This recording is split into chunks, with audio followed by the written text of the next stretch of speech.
नमस्कार विद्यार्थी मित्रांनो, व्यंकटेश एज्युकेशन अँड संस्कृती या आपल्या चॅनलवर सर्वांचे सहर्ष स्वागत आहे।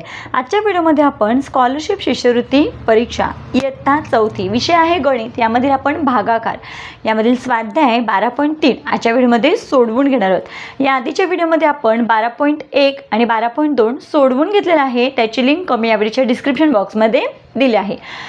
बघा, आता भागाकार म्हणजे काय? भागाकाराची गणिते येण्यासाठी आपल्याला पाढेपाठ असणं खूप महत्त्वाचं आहे।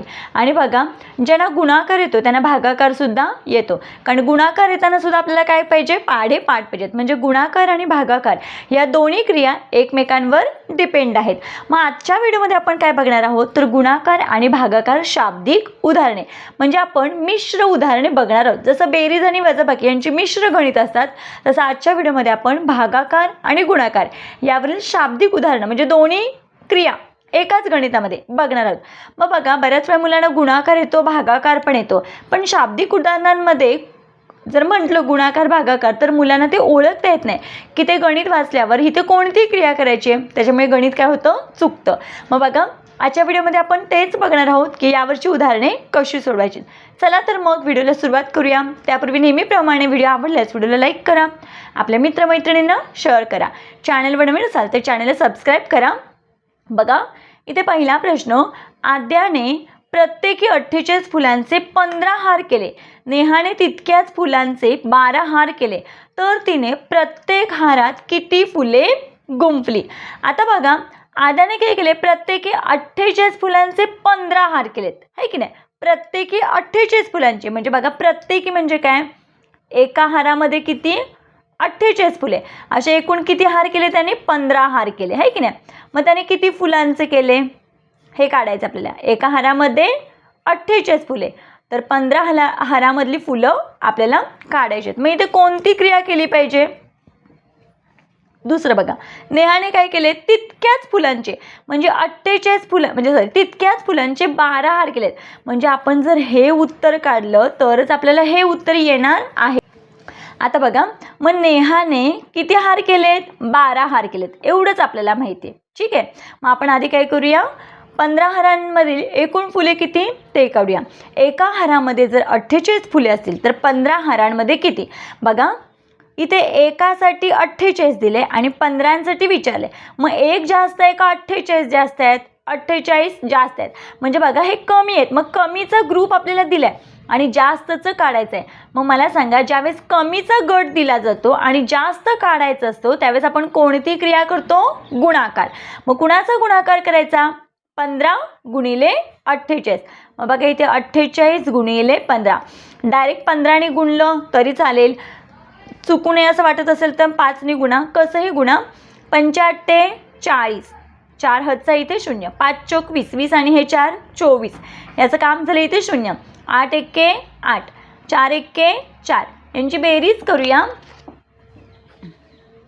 यांची बेरीज झाली, शून्यांची बेरीज 0, 4 आणि 8 12, हातचाला 1, 4 5 6 आणि हा एक 7, किती आलं उत्तर? 720। म्हणजे एकूण फुलं किती आहेत? 720। बघा, एकूण फुलं किती? 720। मग इथे लिहून घेऊया आपण, एकूण फुलं आहेत 720। आता नेहाने काय केले? तितक्याच फुलांचे 12 हार केले, तर तिने काय विचारले आपल्याला? प्रत्येक हारात किती फुले ओवली? म्हणजे बघा, फुलांची संख्या माहीत झाली 720, फुलांचे तिनं 12 हार केलेत, पण एका हारात किती फुले ओवली ते काढायचं, कारण ह्याने कसं एका हारामध्ये 48 फुले ओवली होती। मग या पद्धतीने आपण हे सोडलं। आता हे काढूया। मग बघा, इथे 12 जास्त आहेत का 12 जास्त आहेत, 12 फुलांमध्ये 720, तर आपल्याला एकाचं विचारलंय, बरोबर आहे की नाही? एकाचं विचारलं म्हणजे कमीचं विचारलंय। मग या दोघांचा काय करायचं आहे? भागाकार। बघा, ही अशी मिश्र गणित आहेत, मुलांनी ते काय केलं पाहिजे? असं वाचूनच ओळखलं पाहिजे। मग आता बघा, 12×5 = 60, 12×7 = 72, वजाबाकी केली 0, हा 0 जरी राहिला तरी तो 0 काय करायचा? आपल्याला खाली घ्यायचा आहे, 0ला 0चाच भाग लावायचा आहे। 12 0 0, वजाबाकी आली 0। मग बघा, आपलं उत्तर किती आलं? 60। म्हणजे नेहाने एका हारामध्ये 60 फुले ओवलेली आहेत। मग बघा, पर्यायामध्ये आहे का 60? तर हो आहे, पर्याय क्रमांक 2 मध्ये आहे 60, म्हणून आपल्या या प्रश्नाचं योग्य उत्तर आहे पर्याय क्रमांक 2 60। बघा दुसरा प्रश्न, 8 जणांच्या रेल्वे तिकिटासाठी 992 रुपये द्यावे लागतात. त्याच प्रवासाची 14 तिकिटे काढण्यासाठी किती रक्कम द्यावी लागेल. आता प्रश्न वाचल्यावर आधी समजून घ्यायचं, 1 2 3 संख्या दिल्यात म्हणजे ते मिश्र गणित आहे हे ओळखायचं. 8 जणांसाठी 992 रुपये ते लिहून घ्यायचं. जी जी माहिती दिली ती काय करायचं आहे, लिहून घ्यायची, तरच आपल्याला हे उत्तर सोडवता येणार आहे.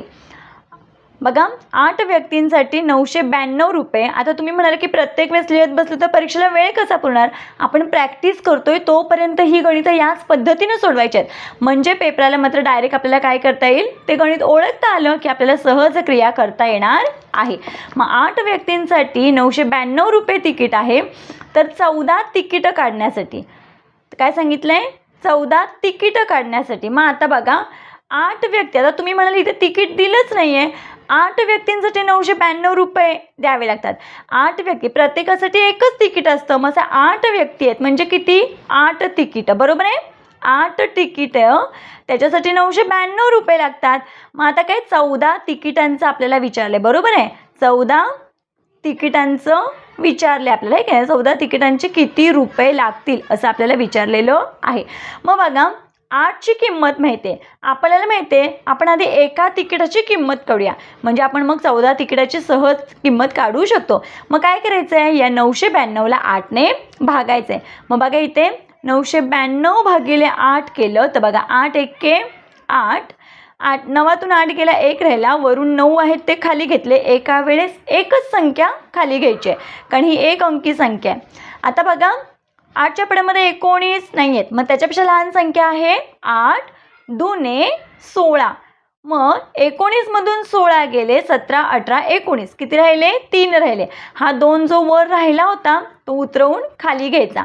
8च्या पड्यामध्ये 32 आहेत का, तर हो, 8 चोक 32, वजाबाकी आली 0. मग आपलं उत्तर काय आलं आहे बघा, भागाकारामध्ये वर येणारी भागाकार, तेच आपल्या या प्रश्नाचं योग्य उत्तर आहे 124. मग बघा एक तिकीट कितीला आहे, एक तिकीट किती 124 रुपयाला आहे. मग आपल्याला 14 तिकिटांची किंमत काढायची आहे. मग 14 तिकीटं बरोबर काय करायचं आहे, 14 तिकिटांसाठी किती अमाऊंट, बरोबर इथे काय करायचं आहे, 124 गुणिले 14, डायरेक्ट 14ने गुणलं तरी चालेल. आता बघा 14 1 14, 14 2 28, 14 3 42, 14 चौक 56. मग इथे 5 हातचा आणि हे 6, 14 2 28, 28 आणि हे 5 33, 28 29 30 31 32 33, बरोबर आहे 33.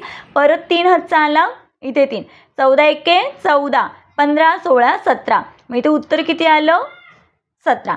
मग आपलं पूर्ण उत्तर काय आलं, 1737. मग बघा बरं, सॉरी 1736 रुपये, 1736 रुपये. मग बघा पर्याय क्रमांक 3 मध्ये 1736 रुपये आहे. म्हणून मग या प्रश्नाचं योग्य उत्तर आहे 14 तिकीटं काढण्यासाठी 1736 रुपये रक्कम लागेल. पुढचा प्रश्न बघा, श्रीधरने दरमहा 245 प्रमाणे 36 हप्त्यात पैसे देऊन एक धुलाई यंत्र खरेदी केले. जर त्याने 36 हप्त्यांच्या ऐवजी 30 हप्त्यात धुलाई यंत्राची किंमत चुकती केली असती तर त्याला किती रुपयांचा हप्ता द्यावा लागला असता.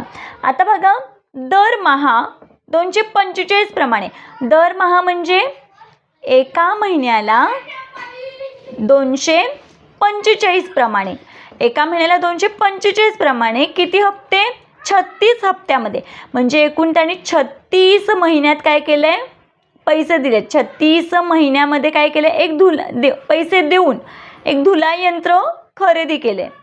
आता बघा मग आता आपल्याला एका महिन्याला 245चा हप्ता, तर 36 महिन्याचं किती हे काढण्यासाठी आपल्याला काय करावं लागेल, या दोघांचा गुणाकार करावा लागेल. मग बघा ही झाली पहिली स्टेप 36, ठीक आहे.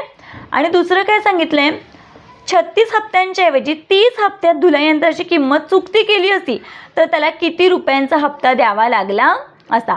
आता दुसरी बाजू काय सांगितलं आहे, एका महिन्याचं इथे दिले. आता इथे काय विचारलं आहे, 30च महिन्याचे म्हणजे 30 हप्ते, महिन्याला एक हप्ता, असे 30 महिन्यांमध्ये त्याने काय केलं, ती पूर्ण जी रक्कम म्हणजे आपण जी इथे काढणार आहोत ती पूर्ण जर 30 हप्त्यातच त्याने फेडली तर त्याला एका महिन्याला किती हप्ता द्यावा लागेल हे आपल्याला काढायचं आहे.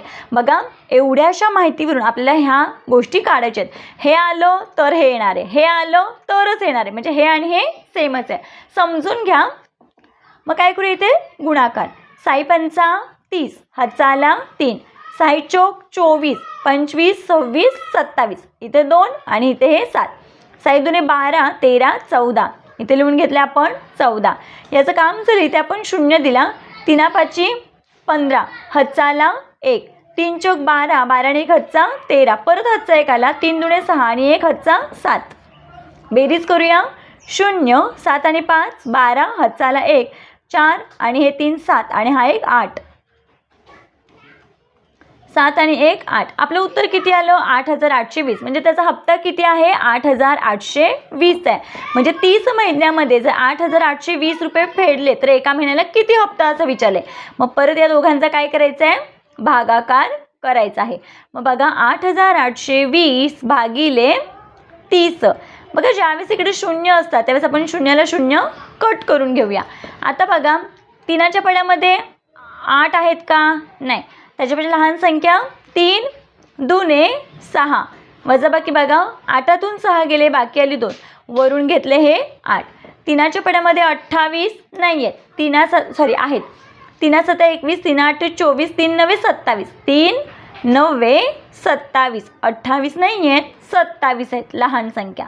28मधून 27 गेले, बाकी आली 1, वरून हा 2 काय करायचा, खाली घ्यायचा. आता बघा, 3 ने 12ला भागूया. 3 चोक 12, वजाबाकी आली 0. मग आपले उत्तर किती आले, 294. म्हणजेच त्याला जर 30 महिन्यांमध्ये हप्ता म्हणजे पूर्ण पैसे द्यायचे असतील, चुकते केले, तर त्याला प्रत्येक महिन्याला 294 रुपयांचा हप्ता बसेल. मग बघा बरं, 294 पर्याय क्रमांक 1 मध्ये आहे.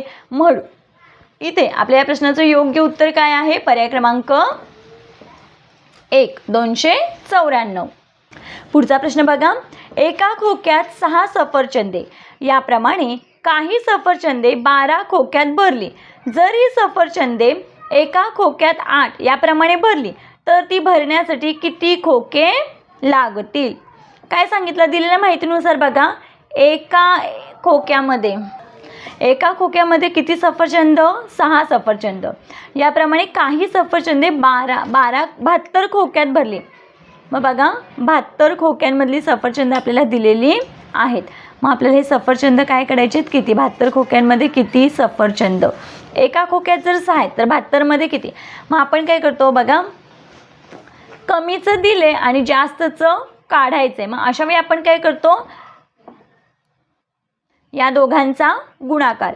मग बघा, 72 गुणिले 6, 6 दुने 12, 6 7 42, 42 आणि 1 43, किती आलं उत्तर, 432. मग इथे लिहून घेऊया आपण 432 सफरचंद. 72 खोक्यांमध्ये 432 सफरचंद आहेत. आता विचारलंय काय, जर ही सफरचंदे 8 खोक्यात याप्रमाणे भरली, एका खोक्यात 8.